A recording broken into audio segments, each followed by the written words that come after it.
Magandang araw sa inyo lahat. Ako po si Banat Bay at eto na nga, pag-usapan na po natin ang mga lulupit na mga balita sa ating lipunan. Eto nga, sinabi na ho, binuking na ho ni Pangulong Duterte nang eto si Bongbong Marcos may planong mag-martial law at hindi na bababa sa kanyang kapangyarihan. Naku po, gagaya ho sa tatay niyan. Naku, sinasabi na nga ba Tama si Manny Pacquiao di ba? Gago! Ang bira ka, Manny Pacquiao. Hindi, sinabi na ni Manny Pacquiao to nung una di ba? Tingnan nyo. Tingnan nyo. Dumidilat pa siya nung una. Ito na nga, sinabi na ni Pangulong Duterte. Binuking niya na po ang plano ng mga Marcos. Naku, hindi maganda yan. Ano ba itong plano ng ni Marcos? Sabi ni Pangulong Duterte, ito sinabi niya itong nakaraang Cebu rally kung saan libo-libo dagsaho ang mga Pilipino nagpunta doon at nagpahayag. Wala pa pong ayuda yan Wala pang ayuda yan. Walang AIEX yan at higit sa lahat walang bigayang naganap dyan. Yan po ay kusa lamang at saka organic. Talaga naman dinagsaho ng mga Pilipino ang ating Pangulong Duterte at ang buong PDP. Naku, palakpakan naman natin dyan. Marami hong magandang sinabi si Pangulong Duterte doon at isa na nga ho sa sinabi niya doon yung plano nito ni Marcos na kung saan ay magpatuloy non-stop, hindi ho titigil sa kanyang pagiging presidente. Pagkatapos daw susunod na yan yung siyempre yung kapatid, yung anak, yung pinsan. Naku, patay tayo dyan. Patay tayo. Wala na. Siguro pagdating ng panahon na para na tayong papalit na tayo sa Africa. Kasi alam nyo ba yung Africa ngayon, di ba, napapanood natin maraming mga magugulo. Maayos na ngayon dun dahil dun sa bago nilang leader. Pero parang tayo na atang papalit. Naku po, patay tayo dyan. Gago! Di ba? Panoorin natin itong sinabi ni Pangulong Duterte para maunawaan natin kung ano talaga nagaganap sa ating bayan. Kasi wala na. Sagad na sa butong kawalang niyan itong gobyerno na to. Ako, 83 years old na ko. Gusto na kong mawawa ng mga pahuway na. Grabe. Ay, sorry. 83 years old na si Pangulong Duterte. Ang lupit naman po nun. Hanggang ngayon, ayan pa siya, nagsisilbi sa bayan at gusto niya pa rin tulungan ng ating bayan. Wala na ba tayong bagong leader na maaaring makita ngayon? Ako, 83 years old na ko. Gusto na kong mawawa ng mga pahuway na. Pahuway ka na nga. Pahuway na. Pagod na si Pangulong Duterte. Kabanggod, sa akong tanaw, panahon na yung mapahuway ko. Ang kadaot, pugos ko tungod sa karong pinaagi sa gobyerno. Napipilitan na nga lang daw totoo, alam mo, nung huling nag-usap kami, last year po yun, yung I think November or October. Alam mo, nagkikwentuhan kami ni Pangulong Duterte. Masaya siya dahil nakakapagpahinga na daw siya ngayon. Masaya siya dahil kasi dati daw nung siya ay nagtatrabaho bilang presidente, hindi nyo ba napansin, talagang tumanda si Pangulong Duterte kasi puyat daw siya nun. Kulang sa tulog. Talagang pag dinibdib niya yung trabaho niya, hindi niya hinuthot. Magkaiba kasi. Si Pangulong Duterte, dinibdib yung trabaho. Yung, ewan ko, yung ngayon parang sininghot Pambirang buhay totoo mga kababayan. Kakaiba si Pangulong Duterte. Kaya pansinin nyo talagang mula nung 2016 tumanda na siya. Ang bilis niya tumanda. Na-stress sa dami ng problema ng ating bayan. Pero ito ngayon sinasabi niya gusto niya na magpahinga. Pero hindi siya makapagpahinga dahil dito sa walang niyang gobyerno natin. Alam mo, si Mr. Marcos is veering towards a dictatorship. Nako. Ayan ba ay sa tingin ninyo ay makatotohanan, fake news, o yan ay exaggerated? Ako naniniwala akong totoo yan, mga kababayan. Kami nararamdaman po namin yan. Kami mga political vloggers o tawagin nating advocates sa social media. ramdam na ramdam ho namin kaliwat kanan ang demanda, kaliwat kanan ang panggigipit. Ito nga huli yung ating kapatid na organizer dyan, di ba? Talagang ginipit ho siya. Pinuntahan ng tinakot to. Parang dinaig pa ho talaga yung yung dati kasi at least announced, di ba? Mas daig pa ho ngayon. Yung dati announced dictatorship, announced martial law, di ba? Ngayon hindi. Pretending to be living in a democracy, pretending na we have democracy, pretending na walang martial law, and yet yung action iba ang galawan, 'di ba? Iba yung sinasabi sa ginagawa. Kasi ngayon talagang wala na, no choice ka. Meron pa tayong mga kinuwento nga sa akin nung nakarang nakausap ko yung ilang mga vloggers, iba ho sa kanila, tinawagan na ho ng AMLAC, tinawagan na ho ng kung ano-ano para ho talaga gipitin. Sabi ko, sandali. Pera namin to animal kayo. I mean, anong pakialam nyo sa aming pera, 'di ba? Anong pakialam ninyo at kung meron kaming pera, may mga kanya-kanya ho kaming trabaho. Aside pa ho sa pagbabloging po yan, may kanya-kanya po kaming trabaho, meron po kaming maayos na buhay. Bakit to nyo pakikialaman? Wala naman po kami sa gobyerno, 'di ba? Bakit to? Kasi nga ho, yan yung tinatawag na pananakot, panggigipit. Subukan mong pumalag. Subukan mong labanan ng gobyerno na ito, gigipitin ka namin. At ang ganda nga ho nung sinabi ni Jun Abines dun sa kanyang nakita ko sa isang interview niya, hindi ho ito panggigipit sa amin lamang. Hindi ito panggigipit sa mga sabihin na natin advocate ng sa social media. Hindi po ito panggigipit lamang sa aming mga vloggers. Ito po'y panggigipit at pananakot sa lahat ng papalag sa gobyerno na ito. Sabi ko nga sa inyo mula doon kay nauna na ho dito si Pastor Kibuloy. Nauna na ho siya dito. 'Di ba? Alam mo, yung ginawa sa SMNI, yan ho ay pananakot. Pananakot ho sa ibang network. Sinasabi ho nila na kapag ikaw ay pumalag, kahit kaalyado ka namin, kahit sanggang dikit ka namin, kaya namin kayong gaguhin. Kaya namin kayong ipasara. Kaya namin kayong gipitin. Alam nyo, kung kayo, kung maaari ko lang sana, kung malaya lang ako magkwento kung paano ginipit ang SMNI, magugulat kayo. Kasi lagi ko nga sinasabi sa kanila. Sabi ko, di ba, kayo nga lang ang sumuporta na network nung panahon ng kampanya kay Marcos, di ba? Binudol nyo nga yung tao. Hindi, biro lang SMNI. Hindi, totoo naman, di ba? Sila lang ho talaga yung sa debate, hindi lang ho sa debate, sila lang yung nagbigay ng espasyo kay Marcos. Di ba? Pero anong ginawa?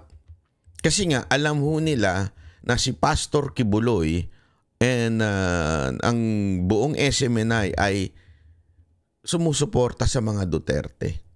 Alam mo nila na sanggang dikit to ng mga Duterte. Kung pansinin ninyo ngayon ang gagaganda ng mga events dahil nga po sa sa KOJC po, ito ho'y SMNI ang tumutulong. Ibig sabihin, malaki yung tulong talaga ang SMNI sa lahat ng campaign sortie ni Pangulong Duterte noon hanggang ngayon.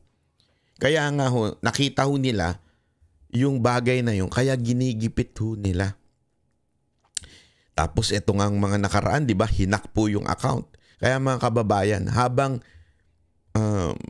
pinipigilan nila ang SMNI, ako ho, nagsasabi na ho sa inyo, tayo na ho ang magpakalat ng mga videos.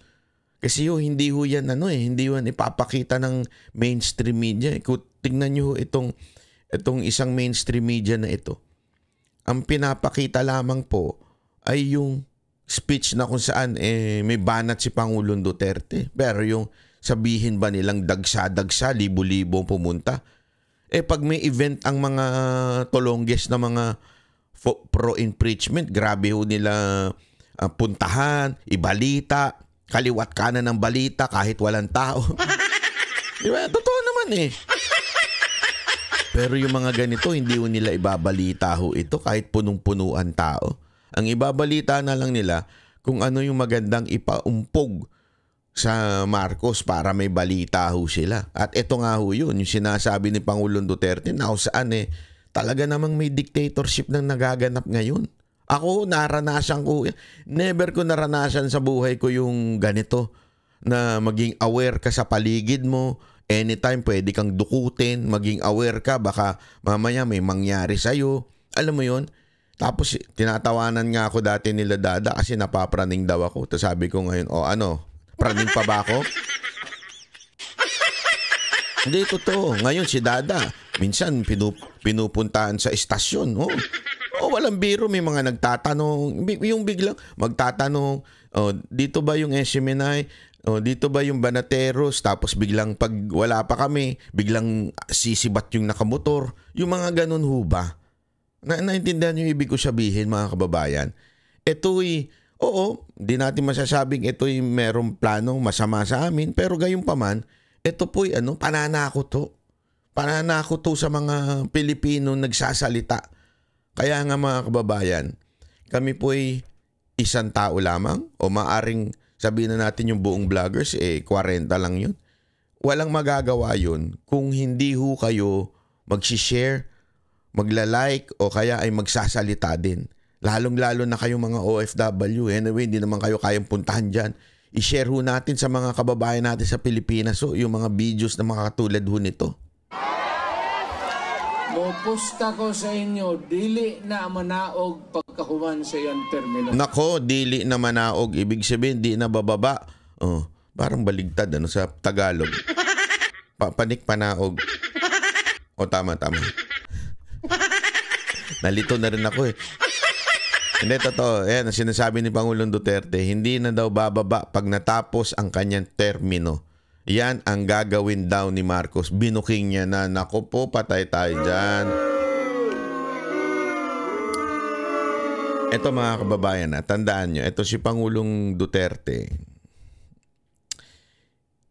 Galing itong Malacanang. Huwag nyo kakalimutan. Galing po itong Malacanang. Anong ibig ko sabihin? Kahit ubusin nila ang mga tauhan sa Malacanang, meron at meron matitira na nagsilbi kay Pangulong Duterte at sigurado kung nakuha ng damdamin ni Pangulong Duterte yung mga dating kasamahan niya sa Malacanang. Whether it is security, worker, staff, sigurado kung nakuha ng puso ni Pangulong Duterte yung mga yun. At maaari, dahil marami naman po sa kanila, hindi naman appointed, ito ina-assign lamang po ng opisina, maaari hindi ho nila alam yun. Kaya ito si Pangulong Duterte, hindi ho ito magsasalita nang wala hong basihan. Hindi ho ito magsasalita nang wala hong alam. Diba? Ito yung magsasalita galing sa kanyang mga resources. Kaya itong sinasabi niyang, pupusta ko sa inyo, hindi yan bababa pag natapos ang kanyang termino. Yan po ang matinding revelasyon ni Pangulong Duterte. Pero nakakalungkot dahil etong ang 6 na taon, ang tagal-tagal di ba? Marami ho sa atin naiinip na. Gusto na talagang matapos itong administrasyon na yun. Bakit? Ubus na pera. Ang tindi ng pagnanakaw ng mga congressman natin, di ba? Ang tindi ng pagpigil ng freedom of speech, di ba? Lahat to ginawa na ng gobyernong ito. Pang-aabuso, kaliwat kanan ang mantakin mo. Kahit to yung ilang nating mga kapulisan, naiinis na. Bakit? Ang dami na daw sa akin, kwento sa akin. Irregularidad na ginagawa sa loob ng PNP to the point na marami daw po ang parang nagtataka bakit ganun. Sabi ko, wala tayong magagawa. Tiisin nyo na lang yan. Ginusto ninyo yan.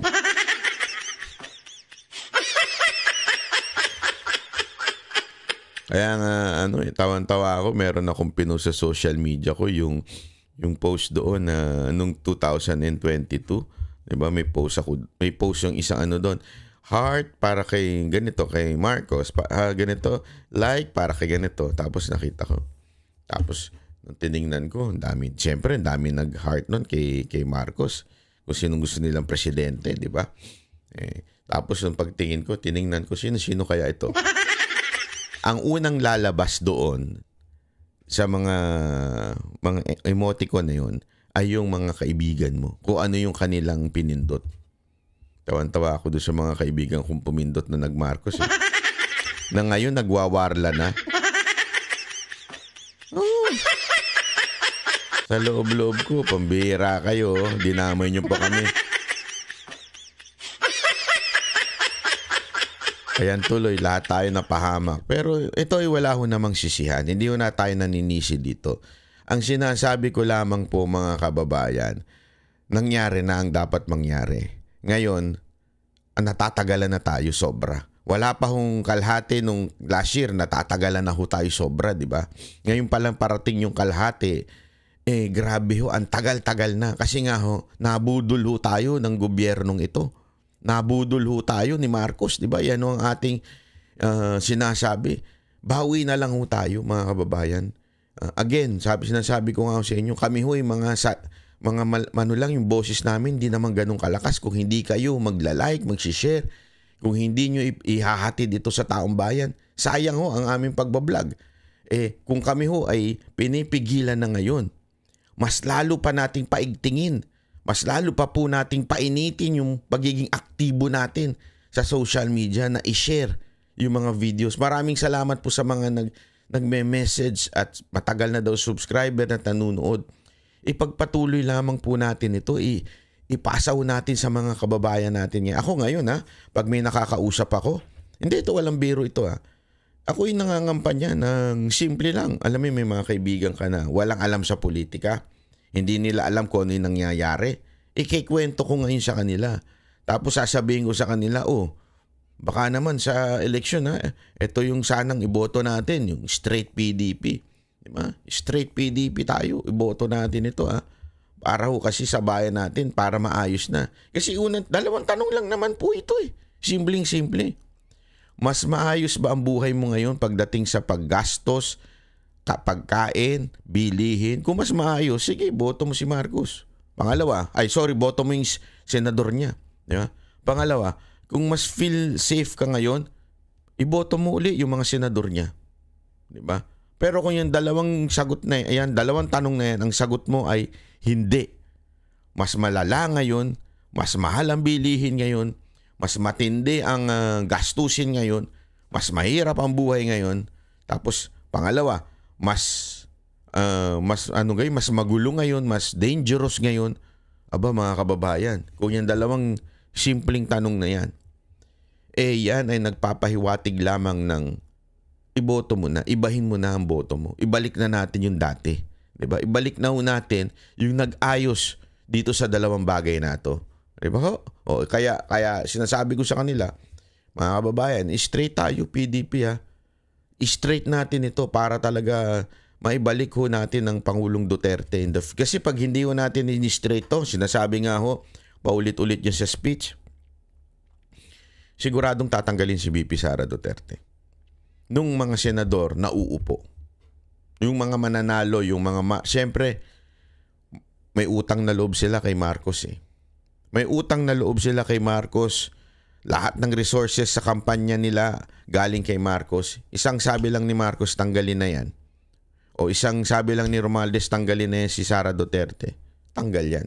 Sigurado, mai-impeach si VP Sara Duterte. At pag na-impeach si VP Sara Duterte, wala na. Tapos na. Finish na. Finish na ho. Finish na. As in letter P, sabi nga ni Dan Fernandez. Finish na. Bakit? Dire-diretso na ho yan. Marcos, Romualdez. Magpapalitan na lang ho yan ang kaniyan. Wala pa hong masasabi nating politiko na maaring magpataob sa kanila kung hindi si VP Sara Duterte. Kaya yun ang kanilang main target. Impeach VP Sara Duterte. Paano mangyayari? Pag nanalo ang mga Marcos senators. O yung sinasabi nga nilang Team Coke. Mahilig sa soft drinks. Bakit? Coca-Cola mahilig sa soft drinks. So, kayo na bahala kung Team Suka o Team Coke. Di ba?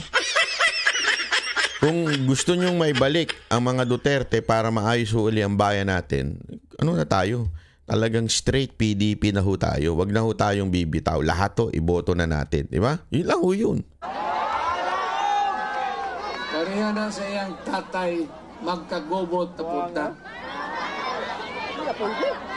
Because ang iyang buhaton, mag-declare na po martial law. Ito sa iyang papa. Pag martial law, why election, siya na po imuilit. Iyang gamiton tong gibuhat sa iyang tatay. Hindi na po siya gid kakanaog. Maglisod na siya. Pero munang kamo makatilaw yun o gubot. Yun so yun na nga ho ang sinasabi ni Pangulong Duterte. At meron nung sagot ho ang balalay ni Marcos. Bakit sagot ni balalay ni Marcos? Kasi hindi si Marcos ang sumasagot. Ewan ko, siguro puyat, baka puyat. Baka tulog pa, hindi natin alam. Ang bilis agad-agad kanina sumagot na ho kaagad yung kanyang balalay. Ito ho, ay mali, hindi po yan, iba po yan. Sorry, mamaya. Unya. Ito ho, ito ang sagot, sandali Ito, Ito ang sagot po ng Malacanang, True Philippine News Agency. Sabi dito, Malacanang on Sunday, February 23, calls out former President Rodrigo Duterte for claiming that the President Marcos is veering towards a dictatorship. E.S. Bersamin said, naku, grabe, doon pa lang, patay na. Ang tagapagtanggol ni Marcos.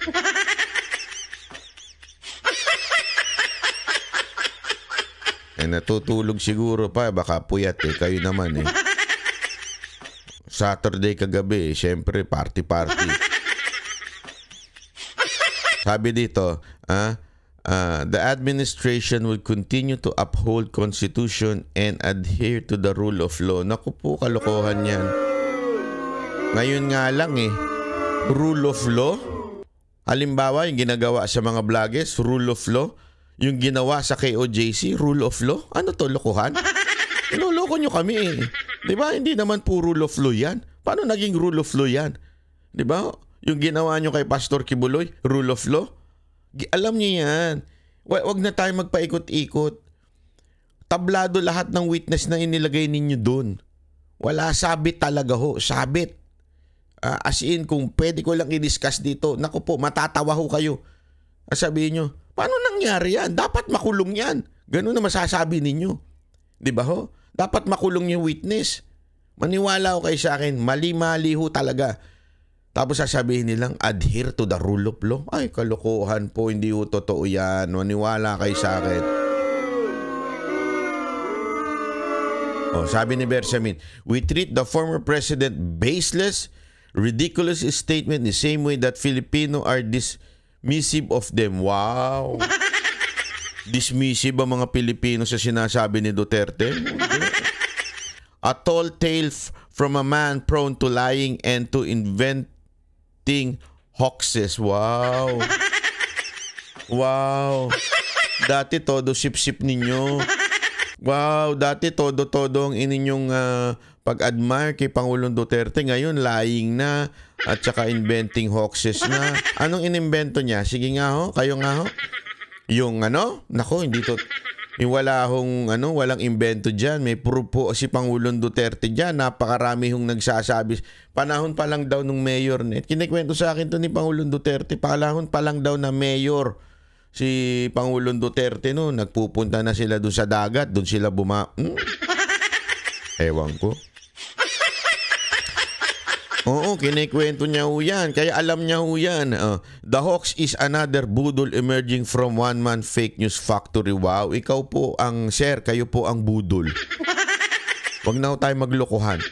Kayo po ang budol. Ito na lang asa na ho yung 20 pesos na kilo ng bigas. Yan ang budol. Huwag na tayo maglukuhan. Yan ang budol. 20 kilos na bigas. Asa na po? Wala. Budol. Oh. Yung lahat ng sinasabi ninyong food security. Tandang-tanda ko yan. Yan yung pangako ninyo eh. Food security. Asa na yon? Wala. Budol. Di ba? Oh. Yan ang totoo. Oh. Kasi isipin mo na lang ito mga kababayan. Kasi tanungin ko sa inyo. Yung sinasabi ng administrasyon na to na food security. Sige nga ho. Tayo ho ba ay may sapat na pagkain sa pagkainan? Hindi ho ba tayo nahihirapan na bumili ng pagkain? Kayo hong sumagot. Sino ang budol? Si Duterte o itong tao na itong si Bersamin? Sige nga ho. Kayo hong sumagot. 20 pesos na po ba yung bigas? O 20 pesos kada kamatis na maliit? Kayo hong sumagot. Meron na ho ba tayong food security? O ma-asenso po ba yung bill, tumutuloy-tuloy? Di ba ang dami niyong tinigil? O, yung mga pinangako ninyong supposedly kaayusan pagdating sa kalusugan, siniro nyo nga yung PhilHealth. So, binudol nyo mga Pilipino. Tapos sasabihin nyo si Duterte pa ang budol. Ang baduy ninyo ha. Hindi totoo yan. Sabi dito, as our action have consistently demonstrate, we will stay the course. Mag-stay kayo sa course? Kawawa naman kami. In upholding the Constitution. Kailan pa? Kailan pa nyo in-uphold ang Constitution? In adhering to the rule of law. In respecting the rights of the people. Totoo. Kailan nangyari yan? Sir, kailan ho kayo nabuhay? Hindi, ako nagtatanong lang. Kailan ho ba sinasabi niyo? Panahon ni Rizal? Kaninong panahon yan? Baka panahon ni Duterte yan. Wala ho ba kayong alam na panggigipit na ginagawa sa amin? Hindi niyo ho alam? Yung mga sumusuporta na mga politiko sa ginagawa ni Pangulong Duterte, sa mga rally ni Pangulong Duterte, ginigipit niyo, binubuhay niyo yung kaso. Hindi niyo alam yan? Hindi nyo alam na ginagawa yan ng inyong administrasyon? Ng inyong gobyerno?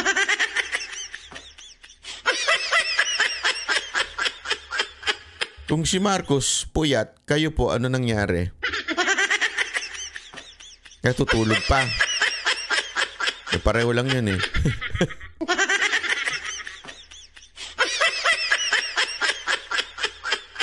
Ayan, sabi dito, we will not backslide into oppressive ways of previous administration. When critics were jailed upon Trump-up charges and when kill orders were publicly issued, glee and obey blindly. Wow. When critics were jailed upon, sinong critics ang na-jailed upon? Si Maria Ressa. Ang kaso niya, hindi naman nung sa gobyerno galing. Private negosyante yun. Si De Lima. So kakampi nyo na talaga si De Lima, yung ba ibig mo sabihin? Di ba? Alam naman po natin ang kaso ni De Lima. At hindi po ang nag-ano sa kanya, ang nagkaso po sa kanya, yung mga kasamahan din niya na umami noong una, ngayon wala na. Naabutan siguro, kaya ganyan Di ba? It is the leader of that troubled past who is, si Duterte daw, depicting us with veering towards system where anyone can be deprived of life, liberty, property without due process of law. As many had been on his mere say, Naku. Lokohan to. Mr. Bersamin, tyrant pa? Si Pangulong Duterte? Si Pangulong Duterte nga nagsabi kay Leni Robredo na wag niyong pakialaman niya. Stop! Guys, stop, sabi ni Pangulong Duterte.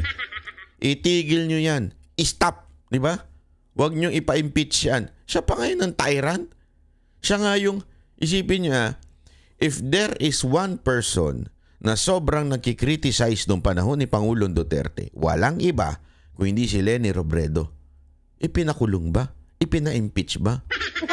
Kinasuhan ba? Bersamin, are you out of your mind? How come? You answer me, simple as this. BP Sara Duterte never criticized Marcos until to the last yung last part ng quarter ng 2024. Never siya nagsalita. Nagsalita na lang siya nung ginipit na ho siya. Nung naput na siya doon sa panggigipit na ginawa ninyo, doon na lamang po siya nagsalita. Di ba ho? Doon na lang siya nagsalita. Pero si Robredo, from the very start until to the end, walang ginawa kung hindi bumanat. Ano ginawa ni Pangulong Duterte? Pina-impeach? Hindi. Kinasuhan? Lalong hindi. Ano ginawa niya? Binigyan niya pa nga ng posisyon to prove herself kung tama ba at kaya niya ba talaga until she failed. Diba? Ganon ang critic sa panahon ni Pangulong Duterte. Kamusta critic ngayon? Diba? Puro kaso. Tama, mali. SMNI. Ito sabi ko nga sa inyo, sample, Pastor Kibuloy. Lahat ng kaso niya nun dismiss. Wala na ho yan. Dismiss na ho lahat yan. Anong ginawa nyo? Binuhay ninyo. Bakit? Kasi nagsimula yan nung nung panahon na nagtanong sila ka Eric, sila Lorraine Badoy, at saka nung yan. Actually, ang nagsimula daw ito. Nung panahon na nag-walk out yung isang reporter na parang ong-ong. Kasi nagkomento si Pastor Kibuloy regarding doon sa SONA na parang bakit wala man lang binanggit about crime, about peace and order. Doon ho nagsimula yon. Nag-criticize ng bahagya lang naman si Pastor Kibuloy. Doon nagsimula ang lahat ng pag-uusig. Nakita ho nila Simple lang yun. Simple criticism lang yun. Inusig nyo na ng todo-todo. Binuhay nyo kaso. Tapos sasabihin nyo, tyrant si Pangulong Duterte. Tapos etong Marcos administration. Hindi. Sino niloko ninyo? Lelong yung panot. Gago! Tama, mali. Di ba? Yun ang totoo Huwag na tayo maglokohan. Putya. Tayo na lang Kayo na lang dyan Kasi alam nyo mga kababayan, isang malaking katarantaduhan ito. Kitang-kita na ho natin yung katarantaduhan ginagawa nila. Tayo ay magsama-sama na ho para ho, alam mo yun, i-voice out. Again, to voice out peacefully, legally, ang ating hinaing. Kasi akala nila tuwan-tuwa pa kayo Diba? Although, alam naman nila kasi pag sila ho nag-post, nakita nyo yung post nila, mas maraming tumatawa at naiinis, nagagalit kesa sa nagla-like. Sabi nga nila, troll daw. Troll? Grabe. Alam nyo ito tingnan ninyo yung event na nagbibideo, nagla-like, nagvi-views sa event ng alyansa ng mga ng mga panggagago. Alyansa ng mga manggagago. At saka sa event ni Pangulong Duterte. Millions si Pangulong Duterte. Sa PDP millions Pag nanonood, live na nanonood, grabe ang dami. Diba? Hindi pwedeng i-troll farm yun. Yung dami ng nanonood. Ang hirap po nun. Paano nangyari yun? Bibili sila ng 1 milyong cellphone. Diba? Sa bagay, ginagawa ng administrasyon niya noon Diba? Kaya nga ito ipapakita ko lamang po sa inyo yung event kagabi. Ito pakita ko lamang po.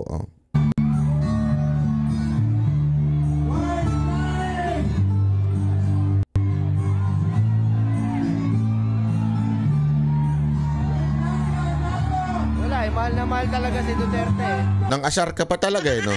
Yung itsura pa ni Jimmy Bondok doon Wala mahal talaga niya ng tao si Pangulong Duterte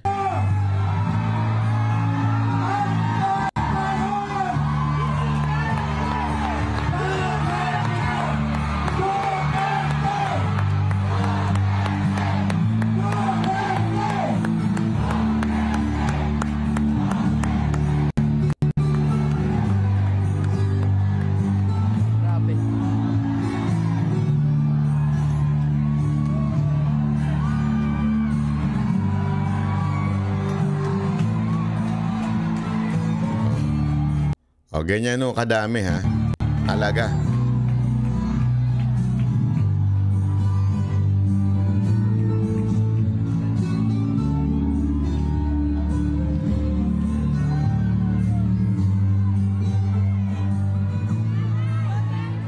Eto mga kababayan ha, pinakita po natin yan. Kasi alam nyo, merong gago ngayon na nagpapakalat ng para trap. Trap po ito sa mga ito, ayan. Wag ho nating paniniwalaan po ito ha. Fake po ito, it's a trap. Trap po yan. Hindi ko alam kung kanino galing yung video na yan, pero dahil sa pasa-pasa na lang, akala tuloy na iba, totoo. Tas pag shinare mo, itatag ka na fake news, i-report ka.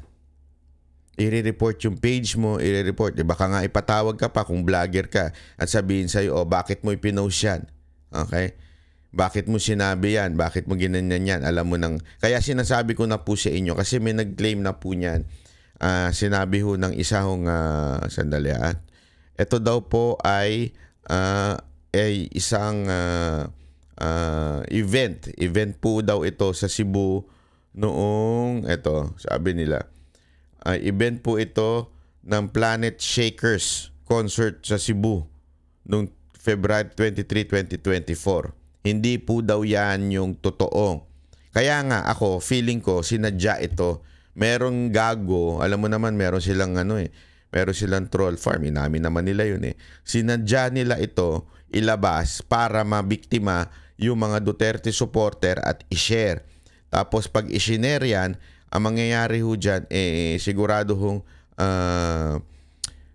matatag ka na fake news, maaring mabura yung account mo, o maaring baka ipatawag ka pa nga kung ikaw ay isang social media influencer o vlogger or political advocate, baka ipatawag ka pa dahil natrap ka ngayon. Kaya kinakalat na po natin ito, fake po ito, it's a trap. Ito po ang totoo, yung mismong kung nasaan si Jimmy Bondoc. Yan po ang totoo. Kaya nga sabi ko sa inyo, importante, let's bago ho tayo itignan ho natin kasi nandoon naman po ang SMNI, may drone shots naman po sila. Nandiyan din po yung production ng SMNI. Nandiyan ho silang lahat pati yung Cinemotion nandiyan din po. So sigurado po ako may lalabas na video, yun po ang gamitin natin. Wag ho tayo basta-bastang nagpapaniwala sa social media. Baka mamaya madali po tayo. Yan ang gimmick nila, yan ang propaganda nila, mga ulul talaga yung mga yan Totoo. Gago! Para talaga magkaroon ng kapahamakan. Para ho sa mga tapos pag tinag ka ng fake news, baka alam mo na, diktador tong gobyerno to Di ba?